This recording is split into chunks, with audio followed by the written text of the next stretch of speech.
The horse came first, a big blaze-faced roan stallion moving at a limping trot across the alkali flat, its nostrils blowing hard against the late afternoon heat. It carried its rider slumped so far forward in the saddle that any man watching from the ridge would have thought the figure dead.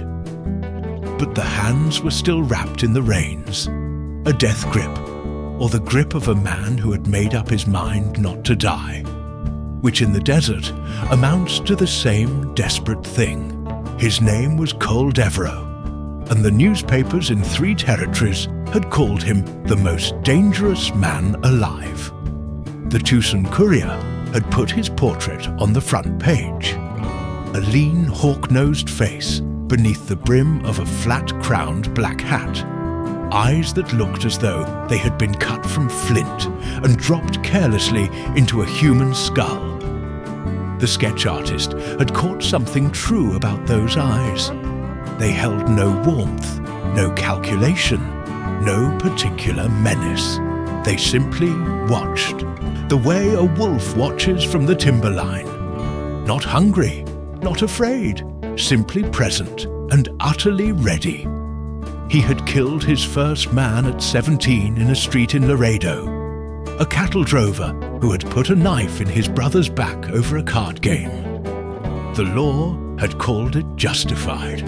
The second killing, a year later, no one had called anything, because the man had been found 3 miles outside of town with a single bullet through the heart, and Cole Devereaux had already been 2 counties away.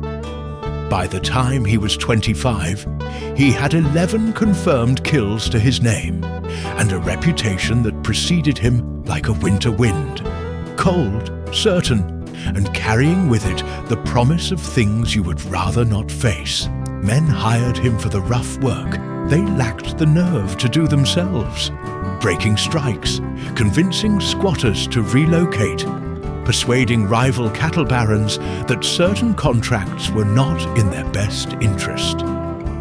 He was not a simple gunman for hire, not a bandit, not precisely a lawman.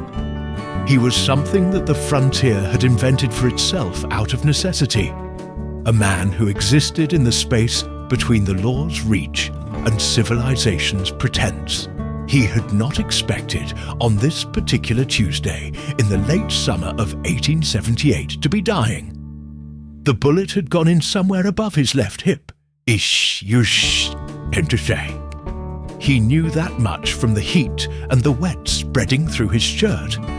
He did not know where it had come out, if it had. The ambush had come at the Rio Seco crossing. 4 men behind the boulders, hired by someone who had decided that Cole Devereaux had become more of a problem than a solution. He had killed 2 of them before his horse bolted with the reins torn from his hands. He thought he had winged a 3rd. The 4th had put the bullet in him as he rode hard north. And he had ridden 2 more miles before he understood that the horizon was tilting in a way it had no business tilting, and that the roan was making decisions without him. The horse, to its considerable credit, had found water, some buried instinct, some drift of cooler air, some trace of green that the animal's senses caught, where Cole's failing consciousness missed everything.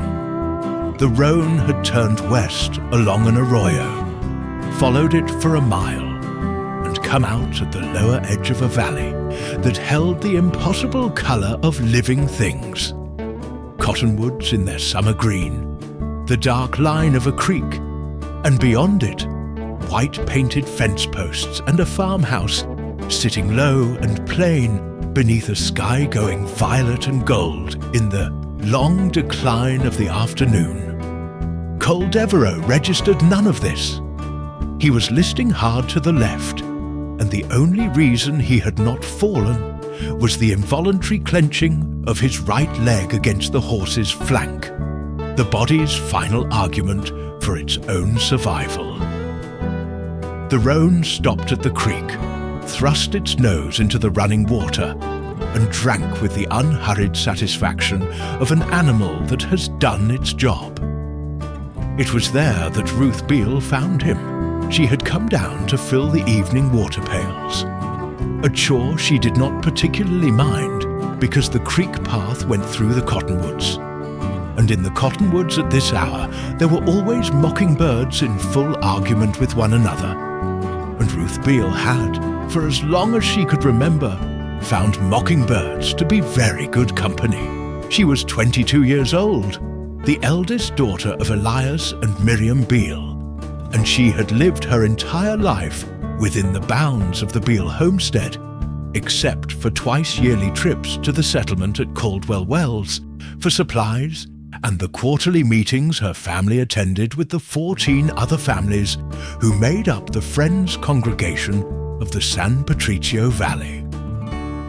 She was not a timid woman. She had helped her father pull a breech calf in the dark, had shot a rattlesnake off the porch step before it reached her little brother's bare foot, had once argued point by point with a land agent who had come to tell her father his water rights were forfeit, and won. But she stopped at the edge of the cottonwoods and set down her pails at the sight of the horse and its half-falling rider, because some things do not call for thinking. They call for moving. She was at the horse's side in 12 quick strides. She caught Col Devereux's left arm as he finally, irreversibly, lost the battle with gravity and began to go over the side of the saddle. She was not strong enough to hold him up, but she was strong enough to slow him down and guide the fall so that he hit the creek bank on his right shoulder rather than his head, and landed in the shallow water at the margin rather than in the mud. He made a sound, not quite a groan, more like the exhalation of a man who has been carrying something very heavy for a very long time and has simply put it down. His hat came off in the water. Without it, he looked younger than she had expected, and worse. The left side of his shirt was soaked through with blood that had already darkened to the colour of rust, and his face, where it was not burned brown by years of weather, was the grey-white of old ash. His eyes opened, those flat flint-cut eyes she would later remember as the first thing that told her he might actually survive. And they found her face with something like startled recognition, as though she were someone he had expected to meet in a different country. "Don't," he said. She was not sure what he meant. Don't help him. Don't call for anyone. Don't do whatever she was about to do next. It didn't matter. She did it anyway. "I'm going to get my father," she said, and picked up her skirts and ran. Elias Beale was a man of 53 who had never owned a firearm and had not once in his adult life raised his voice in anger. He was tall, slope-shouldered, with a beard gone mostly white, and hands that were simultaneously the largest and gentlest hands that most people who encountered them had ever seen. Hands that could frame a barn door or deliver a lamb with equal quiet competence.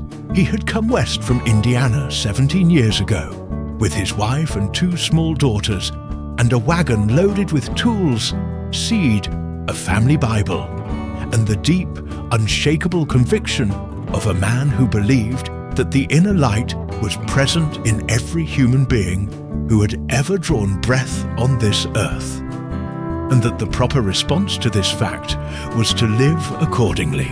He was the recorded elder of the San Patricio Friends meeting, which meant that when there was a matter of spiritual weight to be considered, the other friends looked to Elias Beale to speak it plain. He was also, in the daily running of things, a farmer of considerable skill, a fair hand with carpentry, and a man whose opinion on water management, grazing rotation, and the repair of adobe brick was sought by neighbours who were not friends, and who privately regarded Quakers as peculiar, but had to admit that the Beale homestead produced the straightest rows of corn and the most reliable well in the valley. He came at a run when Ruth called, which was itself unusual enough that Miriam put down the dough she was working and followed to the door to watch her husband move with a speed she had not seen from him in years.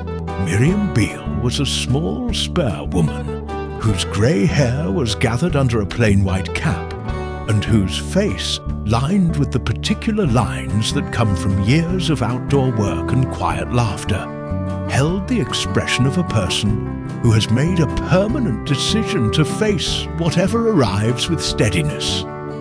She watched Elias and Ruth disappear into the cottonwoods, dried her hands on her apron, and told young Thomas, 11 years old, all curiosity and bony elbows, to stay on the porch.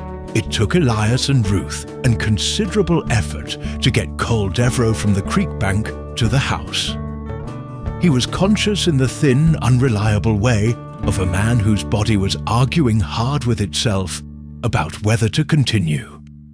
He tried once to stand on his own and made it to one knee before Elias caught him under the arm and said simply, "Thee need not do that alone." It was the first thing Cole Devereux clearly heard, the plain, old-fashioned address of the friends, "Thee, not you," delivered without self-consciousness, without condescension, in the deep, unhurried voice of a man for whom such speech was as natural as breathing. Cole was not a man given to noticing the fine grain of how people spoke to him. He noticed this. They put him in the room off the main hall that served as a guest room, and when guests were absent, as a sewing room. A plain whitewashed space with a window facing west, a narrow rope bed, a small table, and a hooked rug in blue and brown on the plank floor. The room smelled of cedar and beeswax, and faintly of the lavender that Miriam grew along the south wall of the house. It was the cleanest, quietest room Cole Devereux had been in for as long as he could clearly remember, which at this moment he was not able to do precisely. Miriam took one look at the wound and sent Ruth for the medical box and Thomas for the clean linen. She cut away Cole's shirt without ceremony, examined the entry and, after turning him with Elias's help, found the exit wound too, low on the left flank, and said, in the tone of a woman conveying useful information, "The bullet is through. That is good. He has lost too much blood. That is less good.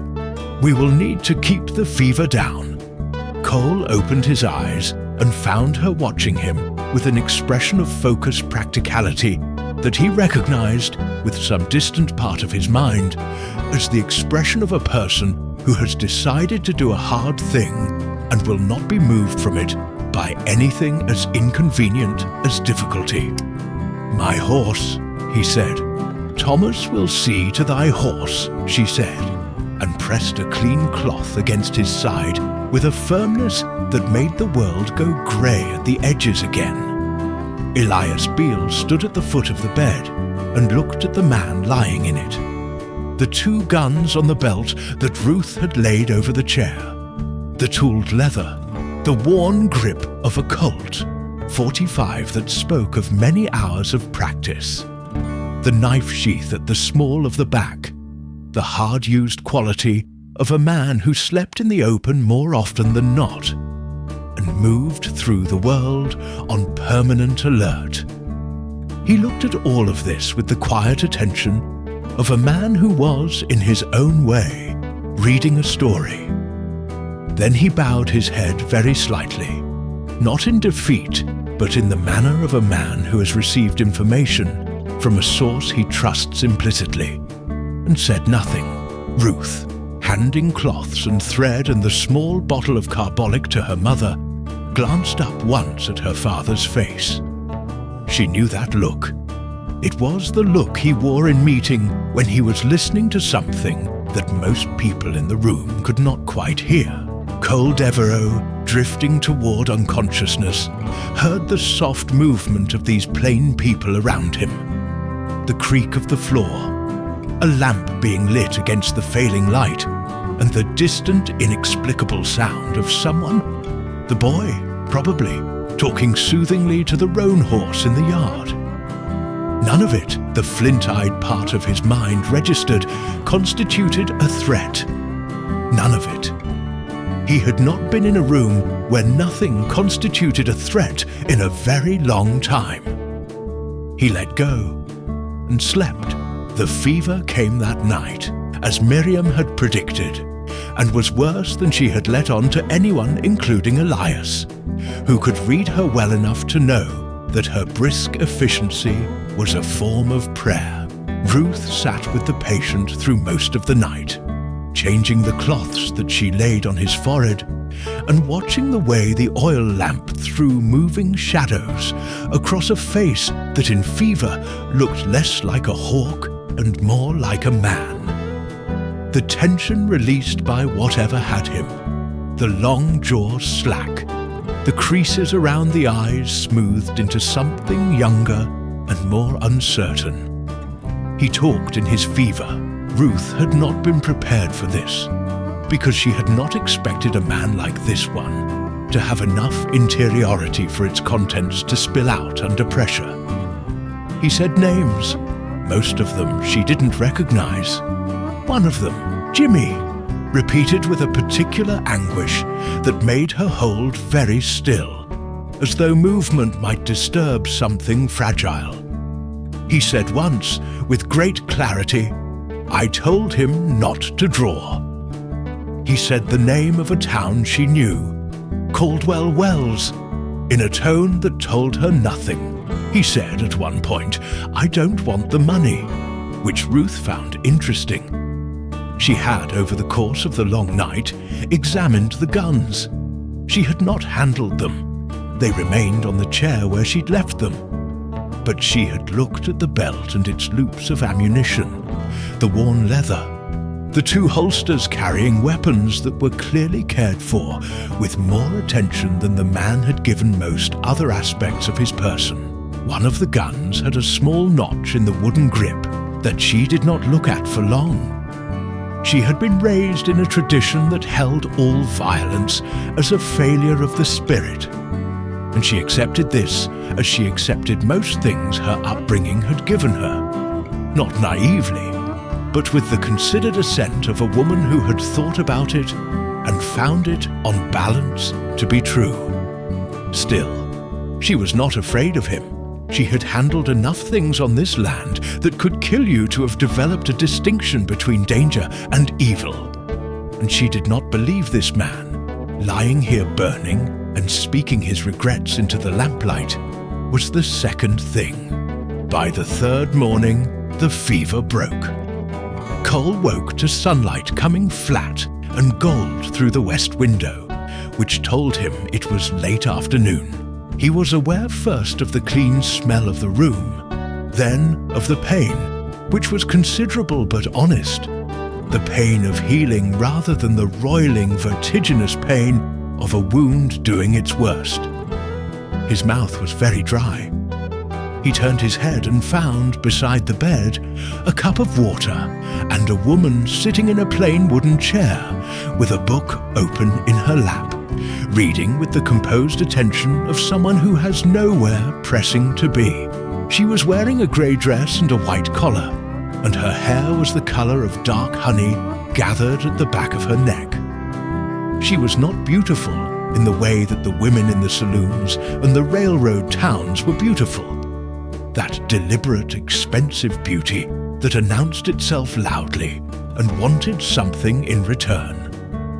She was beautiful the way a well-made thing was beautiful, entirely in proportion, without ornament or pretense, everything where it was supposed to be, and nothing wasted. When she looked up from the book, her eyes were the grey-green of creek water in shadow. "Thee is awake," she said, and he noticed again the plain Quaker address, and this time it did not surprise him. "How long?" he said. His voice came out rough, like a hinge that needed oil. 3 days! She rose and brought him the cup. He tried to take it and his hand shook, which he disliked. She held it steady while he drank, which he also disliked, but less. "I need to. Thee needs to rest," she said, with a matter-of-fact finality that he found himself, to his considerable surprise, obeying. Whatever is pressing can wait until thee has the strength to address it. At this moment, thee does not have that strength. He looked at her for a long moment. He was accustomed to people being afraid of him. He was accustomed to people wanting something from him or wanting him to go away. He was not accustomed to being spoken to like this, plainly without alarm, as though he were simply a man in need of nursing, which he supposed he was. "Your family," he said. "They don't know who I am." She looked at him steadily. "We know thee is hurt and in need of care. That is sufficient for our purposes." He was quiet for a moment. "My name is Cole Devereux." If the name meant anything to her, her face did not show it. "I am Ruth Beale," she said, "and thee should sleep." He did, and this time it was not the sleep of a man being pulled under against his will, but the deeper, more voluntary sleep of a man who has been given, entirely unexpectedly, permission to rest. He had been 10 days at the Beale homestead before he could move around the room without holding the wall, and 14 before Elias allowed him to sit on the porch in the evenings. In that time, Cole Devereux received an education he had not sought and could not quite identify as it was happening. The Beales were friends, Quakers, the rest of the world called them, though the Beales used this term themselves without embarrassment. They had been friends for 3 generations. The original Beale, Cole gathered from fragments of conversation, had been a Pennsylvania farmer who joined the Society of Friends in the 1790s and raised his children in the belief that the light of God was present in every human being, that war was sin, that slavery was abomination, that the plain-spoken word was worth more than any oath sworn on any book, and that the right worship was silence, a gathered, expectant silence in which the community of believers waited together for whatever the Spirit moved them to speak. Cole had been in enough churches to be suspicious of religion in proportion to its certainty.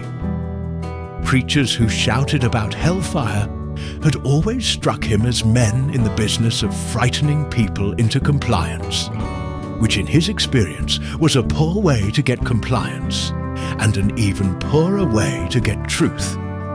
But the Beales were not like any religious people he had encountered. They did not shout. They did not, in his presence, speak about religion at all, particularly. Not because they were hiding it, but because for them faith was less a topic of conversation than a way of standing in the world, the way a tree doesn't discuss putting down roots. It simply has them. What Cole observed in the long days of his convalescence was a household that ran according to principles he could not quite name, but could feel. The way you feel the character of a piece of country before you can describe it. No one in this house raised their voice. Not when Thomas knocked over the water bucket and soaked half the kitchen floor. Not when the mule got into the kitchen garden and ate 2 rows of late beans. Not when Cole, on his 7th day, tried to get up before he was ready and collapsed in the doorway and lay there for a humiliating moment, unable to rise. And Elias and Ruth came and helped him up without a word of reproach or a syllable of the contemptuous pity that was worse than reproach. Just 2 pairs of plain, capable hands and the direction back to the bed. On Sunday, The first day, they called it. The family rose early, put on their plain, good clothes, and rode in the wagon to the meeting house in the valley, a square adobe building with no cross, no bell tower, no ornament of any kind except the clean whitewash of its walls. They invited Cole to join them simply and without pressure, and he declined simply and without explanation. And when they returned 3 hours later, Elias came and sat on the porch, where Cole had been watching the valley, and said nothing for 10 minutes, and then said, "It was a good meeting. Friends held the silence well today." There is something powerful in a gathered silence when each one waits without agenda. Thee does not need to be a friend to know that kind of waiting. Cole looked at him. "I've done a lot of waiting," he said. "It wasn't that kind." "No," said Elias, and looked out at the valley where the light was doing the extraordinary things it did in this country around noon. "I don't suppose it was." They sat in silence for a while longer, and it was, Cole had to acknowledge, somewhere in the region of his chest. A different kind of silence from the kind he knew. Miriam fed him 3 times a day with the same unhurried attentiveness she brought to everything. Her warmth was practical. She noticed when he was cold and brought a blanket.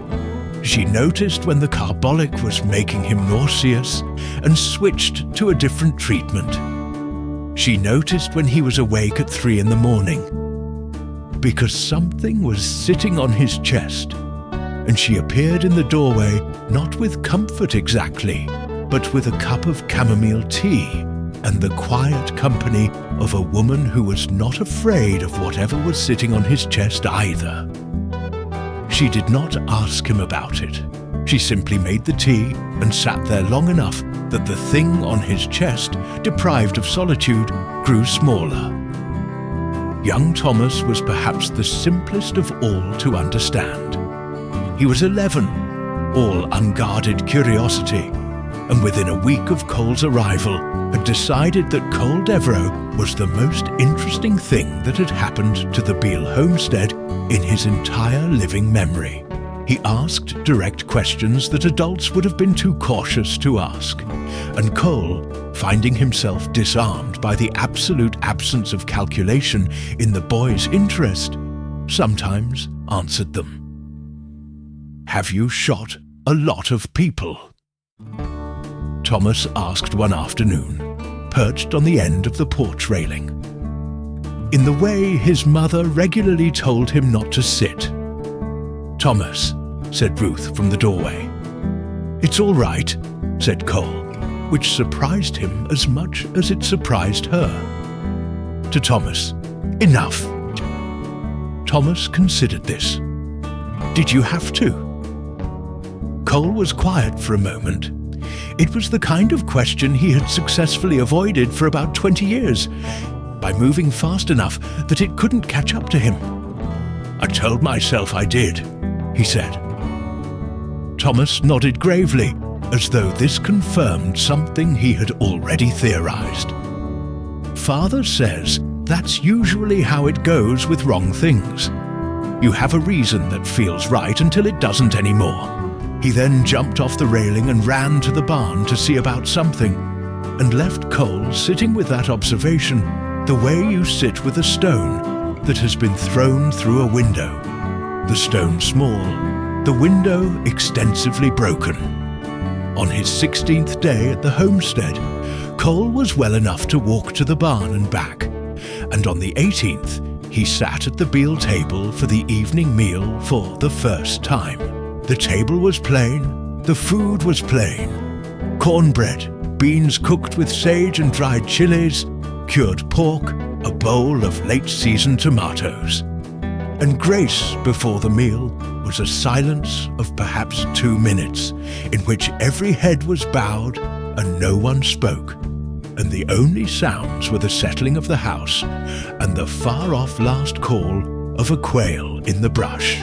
He kept his head down, because it seemed right to, and in the silence he found that his mind, usually in constant low-level motion, like a river that never quite stills, went quiet too. Just for a moment. Like a door opened briefly onto a room he hadn't known was there. It was at that supper that he first heard about the water. Elias mentioned it in passing to Miriam as something she already knew, which told Cole it had been discussed before and was not a new problem. A man named Harlan Doyle had come the previous week to the meeting community, representing himself as a land agent for the Consolidated Western Grazing Company. He had brought a document that purported to show that the Consolidated Company had acquired, through purchase from the Territorial Land Office, the water rights to the San Patricio Creek system, including the Upper Arroyo feeds that supplied the Beale Well and the wells of 6 other families in the valley. "He showed thee the actual deed of transfer?" Miriam asked. "He showed me a document," said Elias, with the careful precision of a man who distinguishes between the thing and the representation of the thing. Whether it is what he claims it is, I cannot say. Amos Ketterman has ridden to Las Vegas to consult a lawyer, but it will be 2 weeks before he returns with any useful information. And Doyle's people. He has left 2 men at the Upper Arroyo. They have not interfered with the water flow as yet, but they have made it clear they intend to divert it to the Consolidated Range if the deed proves valid. Ruth said quietly, "It will not prove valid. Thomas Farrell and his family have used that arroyo water for 22 years. Prior appropriation law is clear." "Nay, the law," said Elias, in the tone of a man who has thought carefully about the law and its relationship to justice, "is often clear in principle and obscure in application when a large company has more money to spend on lawyers than we have to spend on food." Cole had been listening to all of this with the part of his mind that never entirely stopped working, the part that assessed terrain, identified leverage points, calculated the distance between a problem and a solution. He had not meant to. The habit was older than his intention. "This Doyle," he said. "What company did you say?" Elias looked at him with the mild, unalarmed attention he brought to all things. "Consolidated Western Grazing. They have holdings east of the Galenas. Harlan Doyle is their man for this district." Cole set down his fork. He knew the name. He knew more than the name. The Consolidated Western Grazing Company was backed by Eastern Capital and run by a man named Everett Marsh, who had in 1876 retained Cole for a job in the Cimarron Basin, and who Cole had subsequently refused to complete the job for, because the job had turned out to involve burning out a family of Mexican farmers who had done nothing wrong except occupy land Marsh wanted. And Cole had in his life drawn several lines that were not entirely coherent. But this had been one of them. Marsh had been displeased. Cole had been indifferent to this displeasure. He was less indifferent now, connecting several points on a map he had not known he was reading. He said nothing of this, but he filed it in the place in his mind where things were kept until they were needed. "The men at the arroyo," he said. "Are they armed?" Ruth looked at him sharply. Elias said, "We do not intend to address this matter with violence, Mr. Devereaux. No reproach in it, simply a fact, as clear and flat as a rock in the road." "I know," said Cole. "I'm asking a different question." Elias studied him for a moment in that unhurried way of his, and then said, "Yes, they are armed." Cole nodded and returned to his cornbread, and the conversation moved to other things.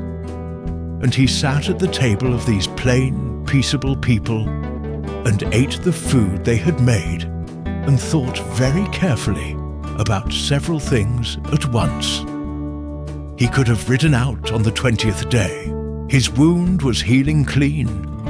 Miriam said so with the brisk authority of a woman who had sewn up more than her share of split flesh in the service of a frontier homestead. And the roan was rested and fit, and had developed under Thomas's devoted care a contentment in the Beale barn that Cole suspected the animal would not quickly surrender. There was nothing keeping him here. There was nothing, properly speaking, anywhere in particular waiting for him, except the men who had shot him, and he was not sure he wanted to go looking for them in the immediate term. He stayed. He told himself it was for practical reasons. He was not entirely wrong. He was not entirely right either, and the part of him that was not wrong knew it and did not push the point. He began to help around the property in the small ways available to a man who was not supposed to lift anything heavy. He mended the middle section of the south fence. He identified the reason the windmill was making a particular grinding sound, a worn bearing that could be replaced with a piece of brass scavenged from a broken hinge, and fixed it. He noticed that the wagon's right rear wheel had a loose spoke and tightened it before it could become a broken wheel at a bad time. Elias accepted this help with neither excessive gratitude nor false modesty, which Cole found he preferred to both. When Cole fixed the windmill, Elias came and looked at it, tested the mechanism, said that was neatly done, and went back to what he was doing. It was the response of a man who believed in acknowledging good work without turning it into a ceremony. And Cole, who had received many kinds of acknowledgement in his life and found most of them false in one direction or another, found this one unexpectedly settling. He began to talk to Elias in the evenings. Not at first. The first week on the porch, they had mostly sat in the parallel silence of two men accustomed to their own company. But gradually, as the silence grew more comfortable, things were said into it. Not confessions, not the laying out of history. More like two men looking at the same landscape and remarking on what they saw. One evening, Cole said, "You're not afraid of me?" Elias considered this. "No," he said. "Most people are." "I know." Cole waited. Elias said, "Fear is one way of seeing a person. It is not, in my experience, the most accurate way. It tends to show you what the person has done, or might do, rather than what the person is. What the is seems to me to be a man in considerable pain who has found means of not attending to that pain, and who is, perhaps, beginning to run out of those means." Cole was quiet for a long time. A nighthawk went over, its call dropping through the dark air. Finally he said, "That's a lot to see in 3 weeks." "I have been looking at people for 53 years, said Elias. "Thee has an expressive face, for all thee thinks thee does not." Cole made a sound that was not quite a laugh. "Nobody's ever told me that." Nobody, said Elias, was paying the right kind of attention. The next morning, Cole woke very early and lay in the plain room listening to the house stir. Miriam in the kitchen, the particular creak of the fourth board in the hall that he had noted as a matter of habit, and which had come to mean something entirely different than it did when he first mapped the house, automatically on the first day he could walk through it. Then it had been. That board, entry or departure, someone coming or going. Now it was simply, "That's Miriam going to start the fire, and in 20 minutes there will be coffee." He understood that this was a change.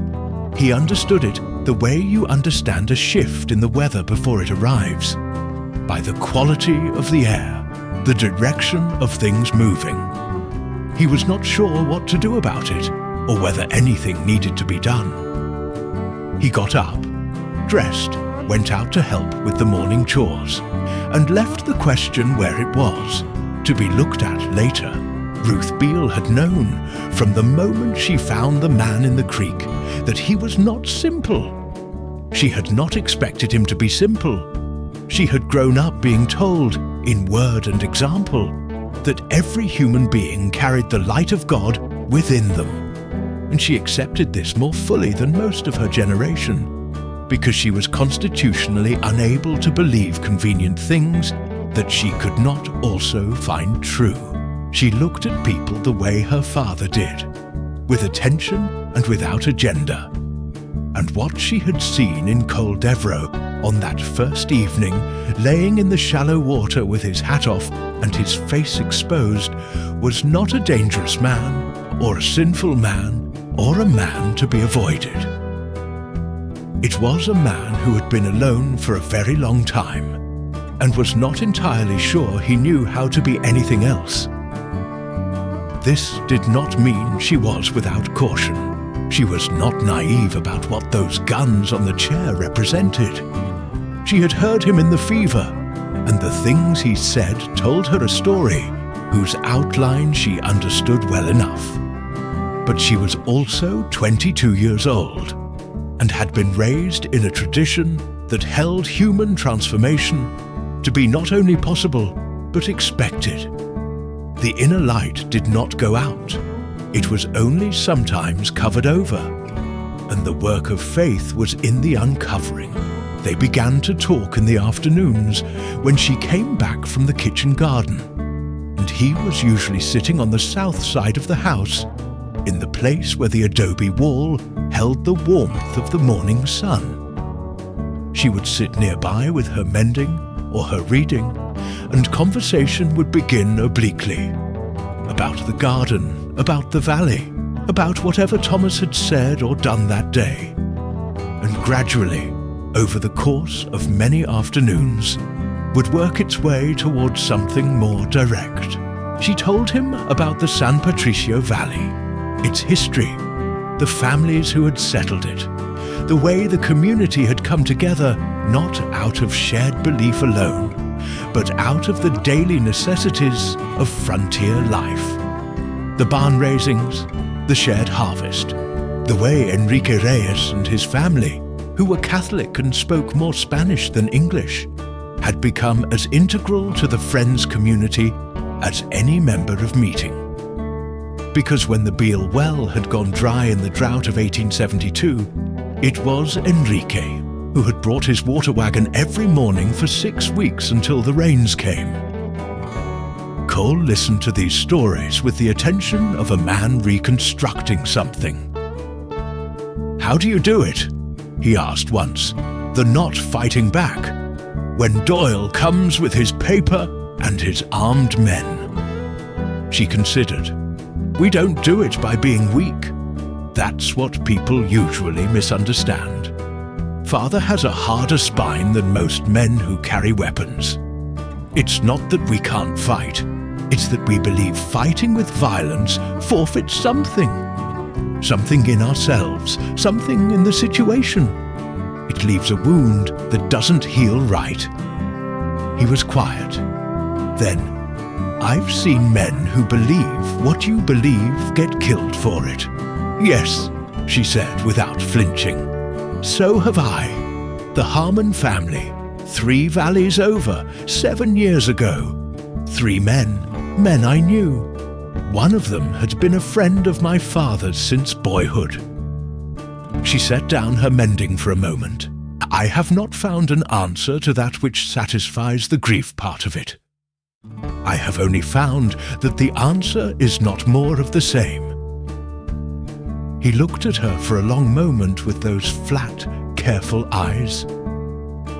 "You're not trying to convert me," he said. "No," she said. "I am telling thee what I believe and why. What thee does with it is thy own business." He was quiet again. Then he said in a different tone, quieter, less certain, as though the words were being found as he went. "I had a brother, Jimmy. He didn't have the same nature as me. He was easy. Easy in himself, easy with people. He would have sat on this porch and felt at home in 10 minutes, and you'd have liked him. Everybody liked Jimmy." Ruth said nothing, sensing that this was a thing that needed room to be said, and no comment. "He was killed when I was 17, a man who had a reason that felt right until it didn't." He used Thomas's phrase without appearing to notice it.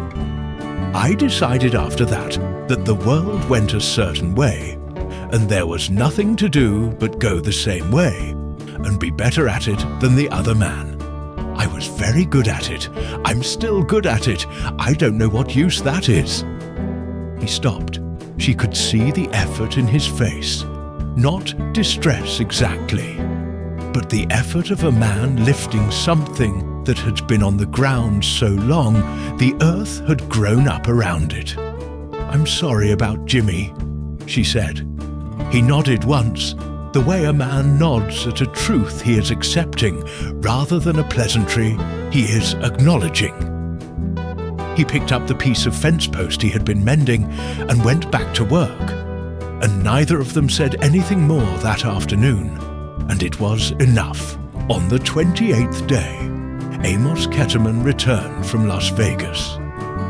Ketterman was a broad, red-faced Konsan who had farmed the valley for 12 years and worshipped imprecisely and irregularly at a Baptist church in Caldwell Wells. He was not a friend. He had, over the years, developed the pragmatic respect for Elias Beale that many non-friends in the valley had developed. The respect of a man who has found that his more pacific neighbor is not in fact the soft touch the world would have you believe. He tied his horse at the Beale fence on a Sunday afternoon and came to the porch with the expression of a man carrying news he wishes he did not have. The lawyer in Las Vegas had found that the consolidated company's deed of transfer was, in the lawyer's careful opinion, likely fraudulent. The territorial land office official, whose signature appeared on the document, had, on inquiry, denied signing any such transfer and had indicated that his signature had been forged. However, the company's lawyers in Santa Fe were well-funded and well-connected, and the process of challenging the deed through proper legal channels would require filing in the district court, which would take months, cost money that no one in the valley had to spare. And in the meantime, Doyle's men at the Arroyo were still there. "They've started diverting," Ketterman said, his hands flat on his knees. 2 days ago, dug a new channel to the east towards the Consolidated Range. Not much water yet, maybe a third of the flow, but it'll increase as the diversion deepens. By the end of the month, if nothing changes, the lower 3 families won't have water for their stock. The lower 3 families were the Beals, the Reyeses, and a widow woman named Sarah Poole, who had 3 children and 40 head of cattle, and no family within 500 miles. Elias heard all of this without change of expression. When Ketterman was done, Elias said, "How many men does Doyle have at the Arroyo?" "4 now. 2 more rode in Thursday, armed with rifles. Elias, I have to tell you plain, there are men in this valley who are talking about going up there with guns. The Mayhew brothers have been drinking hard and talking loud, and Bill Farrell told me yesterday he doesn't see another way." Elias was quiet. "Violence will give Doyle everything he wants," he said at last. "It will give him cause to bring more men. and it will give his lawyers a story that discredits our legal challenge. I will not counsel it." "I know you won't," said Ketterman, not unkindly, "but I'm not sure your counsel is what's going to be followed." Cole had been at the end of the porch, working on a length of harness leather, and had appeared to be paying no particular attention to any of this. When Ketterman left and Elias sat alone for a moment, Cole said without preamble, "I need to ask you something." Elias waited. "I know Everett Marsh. I know how he operates. He's not sending armed men to hold a water diversion in good faith. This is a pressure tactic. He wants someone in this valley to do something violent or illegal, so he has a reason to bring in more force. If the Mayhew brothers ride up there with guns, Doyle's men will have an excuse to escalate, and Marsh will have lawyers in Santa Fe with a narrative about a lawless valley that needs a company to bring order. That's how he does it. I've seen it 3 times. Elias looked at him. "What are they proposing?" "Let me go talk to Doyle's men." A silence. Then, "Talk. Talk." Cole said it again, flatly, with the weight of a man meaning exactly what he says. "I won't draw first. I won't threaten. I'll go up there and have a conversation. But I know the kind of men Marsh hires, and I know what they respond to, and it is not a legal argument. They will know who he is. That's the point." Elias studied him for a long moment with those clear, unhurried eyes. Finally, Elias said, "I will not send thee into danger on my behalf, Mr. Devereaux. You're not sending me anywhere. I'm going." A pause. "If that's all right with you." Another pause, this one longer. Elias Beale looked out at the valley. The creek, the cottonwoods, the sun going behind the western ridge, and then said quietly, "There is that of God in thee, Cole Devereaux. I have believed this since thee first opened those eyes. I will not tell thee what to do with it." Cole was quiet. Something in his chest did something he could not name, and did not try to. "Go," said Elias. "Come back." He rode up to the upper arroyo in the early morning, when the light was still flat, and the air still had the night's cool in it. He found Doyle's camp a half-mile above the natural head of the arroyo. 4 men, 2 canvas lean-tos, a fire going with coffee on it, and the beginnings of a diversion channel that they had dug perhaps 8 feet into the east bank with picks and shovels. 2 of the men saw him coming and reached for their rifles before he was close enough for faces to be read. He rode in at a walk, hands visible, and did not stop until he was 20 feet out. And then he stopped and looked at the 4 of them with the flat, patient look that had stopped a number of men over the years.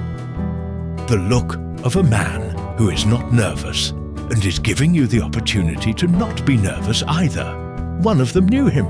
The man who knew him was named Del Rucker, and he had been 5 years ago in a cattle town in the Panhandle, one of 4 men who had come to kill Cole on behalf of a rancher whose foreman Cole had shot in a fair fight. Del Rucker had been the one who stopped the other 3 from going through with it, because Del Rucker was smart enough to know what would happen if they did. Cole had walked past them and gotten on his horse and ridden north, and he and Del Rucker had never spoken of it. But they had an understanding of the kind that does not require words. "Del," said Cole. "Cole Devereaux," said Del Rucker. His voice was careful. "Didn't know you were in this country. I've been in the valley a few weeks. Those are my neighbor's water rights you're digging into." A beat. "Doyle says the company's got a valid deed." "The deed's forged, Del. The land office man in Las Vegas says his signature is counterfeit. That means when the district court gets this, Doyle and the men working this site are looking at fraud charges. Cole let this sit for a moment. I'm not here to make trouble. I'm here to tell you four that the job you're being paid for is going to land you in a courtroom. And Marsh's lawyers will not be working on your behalf when that happens. They will be working on Marsh's behalf, which is not the same thing. None of the four spoke. Cole watched their faces, reading the calculations running there. There are also men in this valley, he continued in the same even tone, who have been pushed far enough that they may ride up here with intentions that are less peaceable than mine. I am telling you now, as plainly as I know how, that I would prefer that not to happen. It would be better for everyone concerned if this channel were filled back in, and you four found a different line of employment. Doyle's deed is not going to hold, and the people downstream are not going to stop fighting it. You are holding a position that is going to collapse under you. Del Rucker looked at him for a long time. Then he looked at the channel. Then he looked at his three companions. Then he looked back at Cole. You're riding for those Quakers, he said. It was not quite a question. I'm a guest in that valley, Cole said. They don't ride for anybody. But yes, no. Del Rucker made a sound that was not quite a laugh. Cole Devereaux riding for Quakers. God does peculiar work. He does, said Cole, and meant it more than he intended to. Del Rucker picked up his hat from the ground beside the fire, knocked the dust off it, and put it on. Without words, the four of them began to fill the channel back in. Cole sat on the roan and watched for about 20 minutes, until the job was half done and clearly going to be finished. Then he turned the horse and rode back down the valley, and the sound of the arroyo running clean and full followed him until the cottonwoods took over and the mockingbirds took over from them. And the morning spread out around him with the particular quality of a morning on which something has been resolved that did not need to become worse. He did not decide to stop wearing the guns. That would be too deliberate a word for what happened. What happened was that one morning on the 40th day, he rose and dressed and went out to start the morning chores. And when he came back in for breakfast, he realized the gun belt was still on the hook behind the door. He stood for a moment and looked at it. Then he went to breakfast. He wore them when he rode any distance from the homestead. Old habit, sensible habit, and the men who had shot him were presumably still somewhere, and presumably still interested. But around the homestead itself, they stayed on the hook. And something shifted with that. Something in the air between him and the rest of the Beale household. Not a dramatic shift. Nothing said about it, but a new ease. Thomas, who missed nothing, said one morning at breakfast, "You're not wearing your guns." "Thomas," said Miriam. "Observation," said Thomas with dignity, "is not the same as being rude." Cole looked at the boy. "I'm not wearing them," he confirmed. Thomas nodded with the air of a scientist whose hypothesis has been confirmed. "Does it feel strange?" Cole thought about this honestly. Yes, lighter. In a way that isn't entirely comfortable yet. Father says that's how it feels to put down a thing you've been carrying wrong. At first, your arm doesn't know what to do with itself. Ruth was watching from across the table with a quieter kind of watching. More settled, as though she had been waiting for something to come clear, and it had now, in this small way, come clear. After breakfast, he went out to the barn to check on the roan, and found himself standing in the clean smell of hay and leather and horse, with the morning light coming through the high window in a long gold bar, and felt something that he could not name, but that he recognized distantly as the way things had felt when he was a boy, before Jimmy died, before the world took its particular shape. A kind of groundedness, not happiness, or not exactly, more like the sense of being where he was, in the place where he was, which sounds simple and is not. He leaned against the roan's warm neck for a moment, and let himself feel it without moving away from it, which was harder than it sounds and easier than it had been 3 weeks ago. The roan stood very still and blew softly through its nose, which in Cole's experience with horses meant that things were all right. The hard part was not the nightmares. He had always had nightmares and was accustomed to them, managed them the way you manage a recurring headache, with water and movement and waiting. The hard part was the days when the nightmares leaked into the waking hours, which happened sometimes in the aftermath of violence and which he had spent 20 years outrunning. Here, in the quiet of the Beale homestead, the leakage found him. He would be mending fence or helping Thomas with the mule, or eating at the table, and something, a certain quality of light, a particular shadow, the way the wind moved a curtain, would bring him to the wrong place in time, and he would be somewhere else, sometime else, and the somewhere else was always dark, and there was always someone in it he had not been able to help. It was Elias who addressed it first. He came and sat beside Cole one afternoon, when Cole had gone still in the middle of splitting firewood and had not moved for several minutes. And Elias said quietly, "Is thee here?" Cole came back. He picked up the next piece of wood, set it on the block. "I'm here." "Good," said Elias, without further comment on what had just been visible in Cole's face. After a while, Cole said, "There are things I've done that don't let go." "I imagine so. I don't expect that to change." "No," said Elias. "I don't think it entirely does. But the company thee keeps with those things, that changes.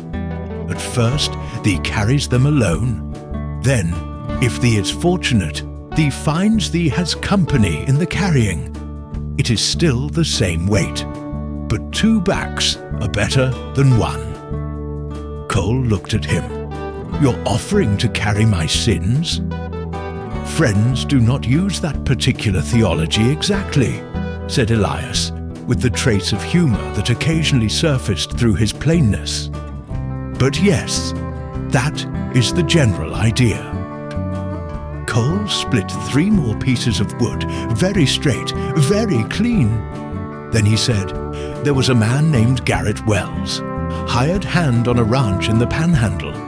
He was in the wrong place when I was doing a job. He was 23 years old. He had a family." Elias sat with this.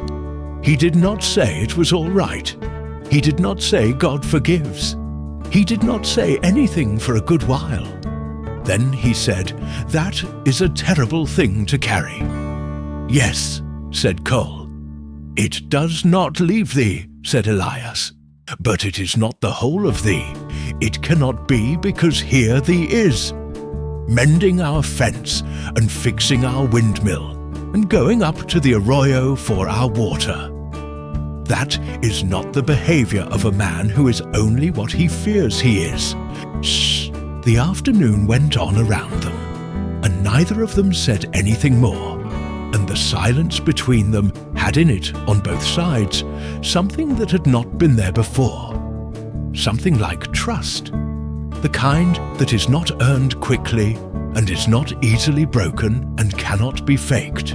In the house, Miriam had been listening from the kitchen window. She had, in her own quiet life, experienced things she did not discuss and had found her own peace with them. And she recognized the shape of what she was hearing from outside as the first real movement in a man who had been very carefully standing still. She went back to her bread and did not wipe her eyes until she was sure Thomas was in the barn. It built the way most true things build. Slowly, without announcement, out of ordinary materials. An afternoon, a walk to check the lower fence, the way she carried herself through the kitchen garden, the names she knew for the plants in both English and the Spanish that the valley had given to them. The way she disagreed with her father on matters of community management, clearly, directly, with full respect, and the way he listened and sometimes changed his position. The way she read, the way she watched sunsets without performing the watching, the way she had sat with him through the fever without flinching and had not brought it up afterward, not once. He had been in love before, in the approximate way of a young man with no settled home and a great deal of motion. He had not been in love in the way he was now becoming, which was slower and more thorough and had nothing performative in it. He did not know what to do with it. He had been trained for most things that required nerve and speed and the capacity to read a dangerous situation, and this did not require any of those things. It required patience and honesty and the willingness to be seen, all of which he was still actively learning. Ruth, for her part, was aware of it before he was. She was aware of it the way she was aware of most things. Not dramatically, not romantically in the way of novels she had read, but as a fact of attention. She was not a woman built for being swept away. She was a woman built for choosing deliberately and standing by the choice. And she had been waiting, without impatience, for something deliberate to choose. She had not expected it to arrive in the creek in the shape of Cole Devereux, wounded and gun-belted, and answering to a name that 3 territories' worth of newspapers had printed in bold type. Life, she reflected, had its own ideas about what was suitable, and it was generally unwise to argue with life about this. It was on the 55th day of his staying that he asked her to walk with him down to the lower creek in the evening. They walked down through the cottonwoods in the long amber light of late afternoon, and the mockingbirds were at their business, and the creek was running full and clear, and they stood for a while watching the water and not talking. And then he said, not looking at her, "I don't know what I'm going to do next."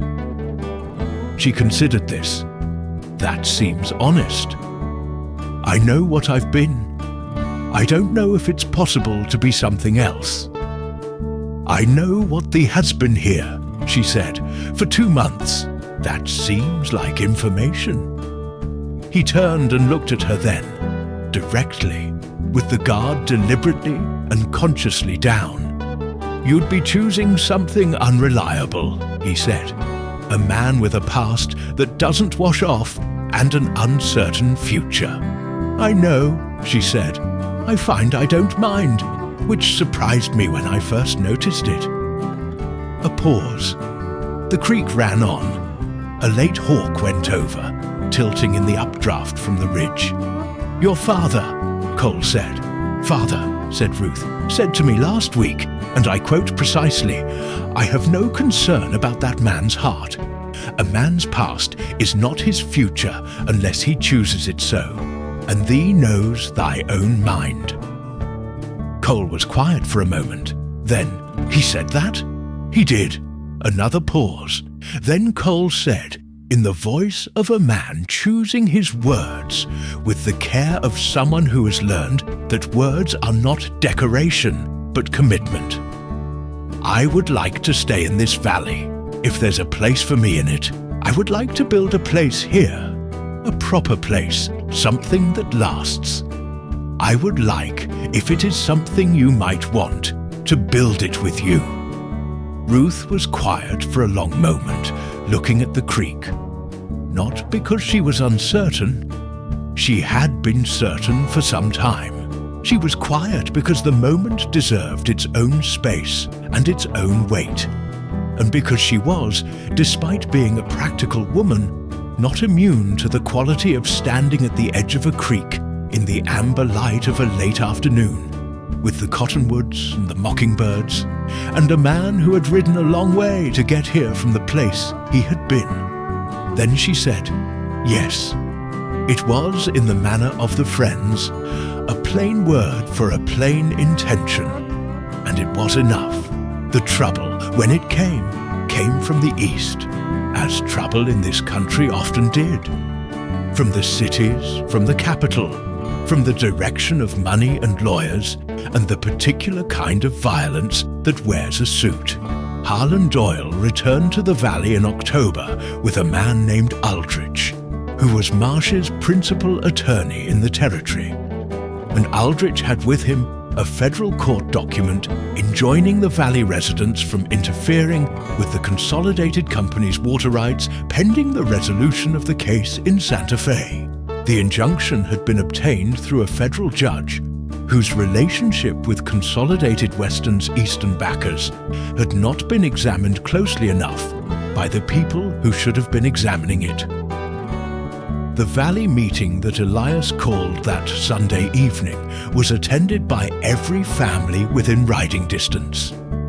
Cole sat at the back and listened to 17 people navigate the intersection of law, justice, and practical necessity with varying degrees of calm. The Mayhew brothers were not calm. Bill Farrell was not calm. Even Tom Farrell said that there was a point at which the law and justice were sufficiently separated that a man had to choose between them, and he was not sure he knew which side of that point they were on. Elias said in the gathered silence that he had the particular ability to create around him. "I will not ask any of thee to break the law. I will not ask any of thee to submit to injustice. These two things seem to be in conflict. I believe they are not, and here is why. The injunction is based on a fraudulent deed. The fraud is documented. The challenge to the deed is before the district court and will be heard within the month. What we need to do is not fight the injunction and not surrender to it. We need to be here, visibly, peacefully, in sufficient numbers that Doyle and Aldrich understand that this community does not intend to simply go away." He looked around the room. Presence is not defiance, but it is not submission either. I propose that on the day Doyle's men move to reopen the channel, the entire community meets them at the arroyo. Not armed, not threatening, simply here, in our numbers, bearing witness to what is being done and to whom. Enrique Reyes said, "I have done this before, in another country, in another time. It is slower than violence. It is not without risk. But when it works in ways that fighting cannot." The decision was made in the manner of the friends, not by vote, but by the gradual settling of a gathered sense, one by one, and then together. Even the Mayhew brothers arrived at it, last and with visible reluctance, but they arrived at it. On the day of the confrontation, a grey Thursday in mid-October, with the smell of coming rain in the air, 31 people stood at the upper arroyo. They stood in silence, mostly, when Doyle's 6 men arrived with their tools and found the arroyo lined with farmers and their families, and one elderly minister with a back as straight as a fence post. There was a long, odd period in which no one did anything at all. Cole stood at the back of the group. He had not come unarmed. He was not yet capable of that particular quality of faith, and he was not willing to pretend otherwise. But he had not put himself forward. He was not the reason this was working. The reason this was working was 31 people who had decided that a thing was worth standing for, and were standing for it quietly, in the cold, without weapons and without theatrics, and whose presence communicated something that no threat could quite communicate. That they were more committed to this place than the men with the tools could reasonably be, and that they were going to be here after whatever happened today was over. Doyle, standing behind his men, looked at the crowd for a long time. Then he looked at Cole, and Cole looked back with the flat, patient attention that now meant something slightly different than it ever had before. Not "I can hurt you," but "You have made a calculation, and the calculation is wrong." Doyle told his men to stand down. He rode back to Caldwell Wells and sent a wire to Santa Fe. The district court case was heard 3 weeks later. The deed was found to be fraudulent. The Consolidated Company's water claim was dismissed. The valley's water kept running. Friends' weddings were not elaborate.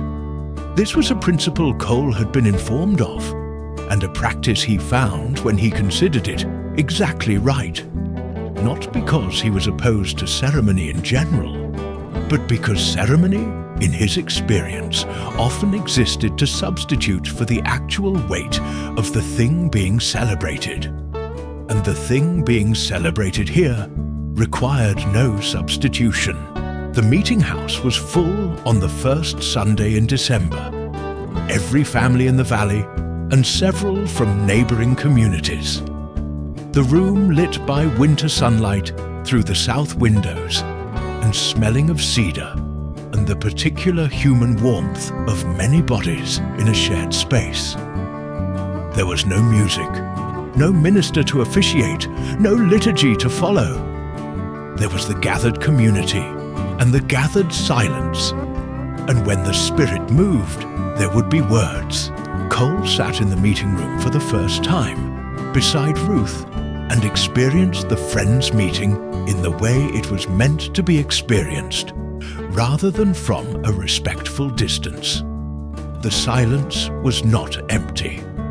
It had a quality he had come to associate with the Beale household at its best: full, expectant, turned inward, and simultaneously turned towards something larger than any individual in the room. He had not been a religious man. He was still not sure he was a religious man, in any of the senses he had previously understood that term. But he had spent 5 months in proximity to people who lived as though the inner life were real, and as though it mattered. And this had produced in him not conversion, but attention, a new quality of attention to the things that happened in the space between one breath and the next, the space where he was beginning to suspect the most important things actually lived. After about 20 minutes of silence, Josiah Pemberton rose and spoke briefly about the nature of promises made with the whole self, about the weight of words spoken in the hearing of a community, about the difference between a covenant and a contract. Then Elias rose, and what he said was not a father's blessing exactly, though it was that. It was a record of witness. He spoke about what he had seen in 5 months, plainly and precisely. The man who had arrived at the creek broken and armed, the man who had fixed the windmill and the fence, the man who had ridden up to the arroyo, and come back with something resolved rather than something won. He said, "I have seen this man learn to stay. I have seen him put down a burden and pick up a different one. I have seen that of God in him, which I believed was there from the beginning, come more fully into the light. I am glad to call him son." Cole did not move his face. But something happened in his chest at those last 4 words that was not expressible in any language he was aware of, but which was, in its essential nature, something like, "Here, this, yes." When the time came, they rose together and stood before the community. Ruth said, "I take thee, Cole Devereux, to be my husband, with the intention of being thy faithful companion and partner in all things, in the light that guides us both, before this our community and before God." Her voice was steady and clear, and entirely herself. No nervousness, no performance, just Ruth Beale speaking a truth she had thought about and arrived at and was now committing to, which was the only way she knew how to do anything.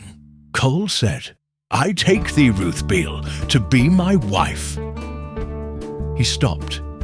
He had prepared more, had thought about what he wanted to say, had gone over it more carefully than he had gone over most things in his life.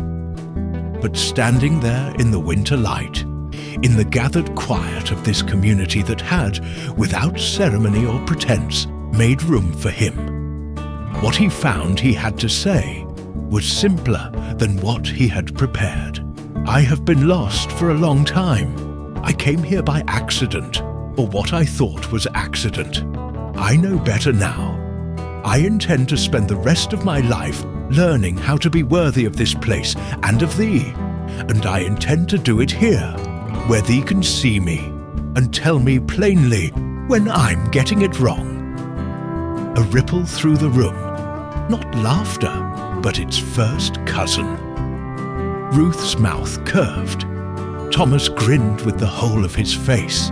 They signed the wedding certificate, a plain document that every person in the room would also sign as witness, according to the Friends' practice. Cole signed his full name, Cole James Devereux. The pen was strange in his hand for a different reason than the gun had been strange on the hook.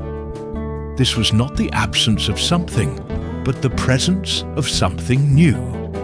A mark made not as a record of violence, but as a record of commitment, witnessed and permanent and pointing forward. Miriam had made a wedding supper that bore the particular quality of all of Miriam's cooking. Generous, unhurried, exactly sufficient. They ate in the meeting house with the doors open to the December afternoon, and there was fiddle music because not all the Valley people were friends, and some of them saw no reason to let a wedding pass without music. The Reyes family had brought tamales in a clay pot that was the best thing Cole had eaten in his adult memory.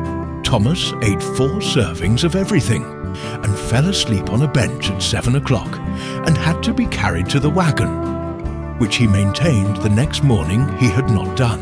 Cole and Ruth sat together in the long, warm, increasingly noisy room, and he held her hand, which was small and capable and warm, and had delivered him water when he was dying, and mended curtains for his windows, and pressed seeds into the dry earth of his kitchen garden.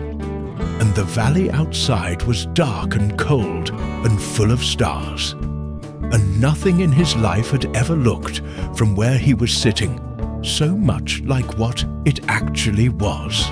The spring came early that year, with more rain than the valley had seen in a decade, and the creek ran high and full through April and into May, and the kitchen garden that Ruth had planted along the south wall of their house came up thick and green and ahead of schedule, and the 40 acres of bottomland, ploughed for the first time in 4 years, received the seed in the right kind of ground at the right time, and the corn and the squash and the sorghum that went in by the end of April were standing knee-high by the 1st of June. Cole Devereux had become, by the following autumn, the kind of man the valley described to strangers in the way you describe a landmark, a fixed and recognizable feature of the landscape, someone whose presence indicated something about the nature of the place.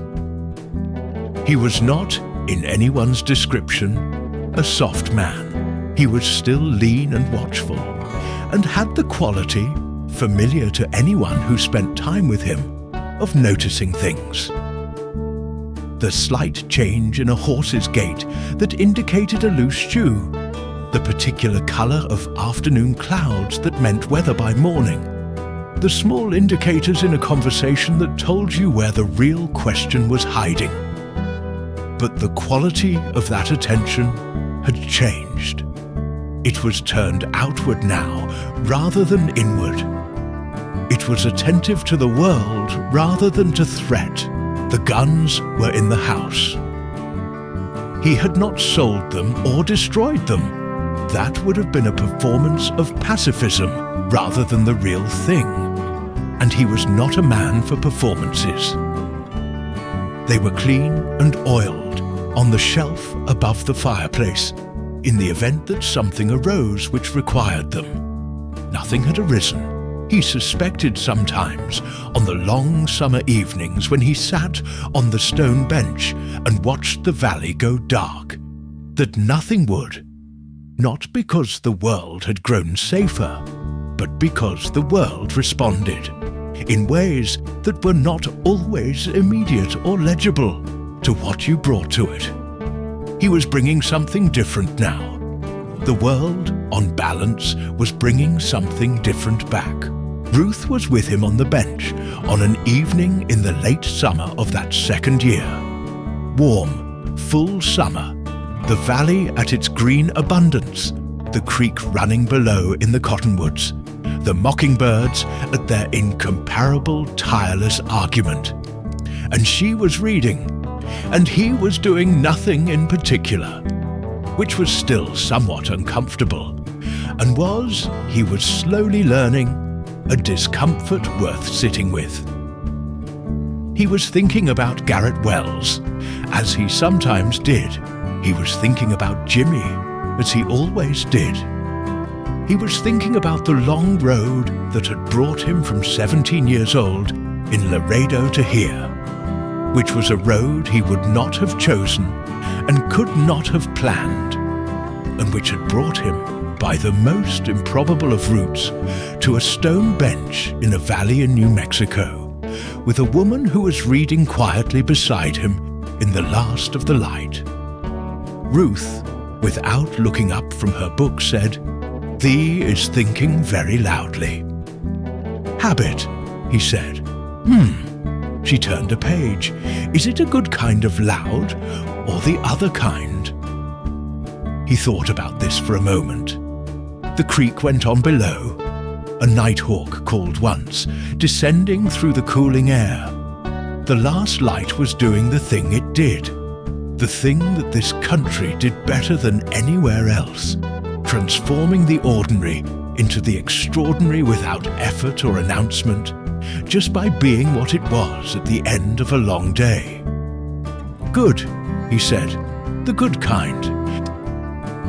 She looked up then, briefly, and met his eyes, and what passed between them was not something that required words or could have been improved by them. A recognition, a confirmation, the daily quiet renewal of a choice that had been made at a creek bank in the amber light of 1 year, and was being made again, here, in this different light, with the same intention and the same plain certainty that some things are worth staying for. She went back to her book. He went back to the evening. The mockingbirds went on arguing in the cottonwoods, as they would go on doing long after the bench was empty, and the light was entirely gone. Tireless, multivocal, finding in each other's voices something worth answering, which is, if you listen carefully, one of the oldest and most persistent arguments for staying in a place. Cole Devereaux stayed. The valley held the water. The water kept running, and it was enough. It was more than enough. It was everything.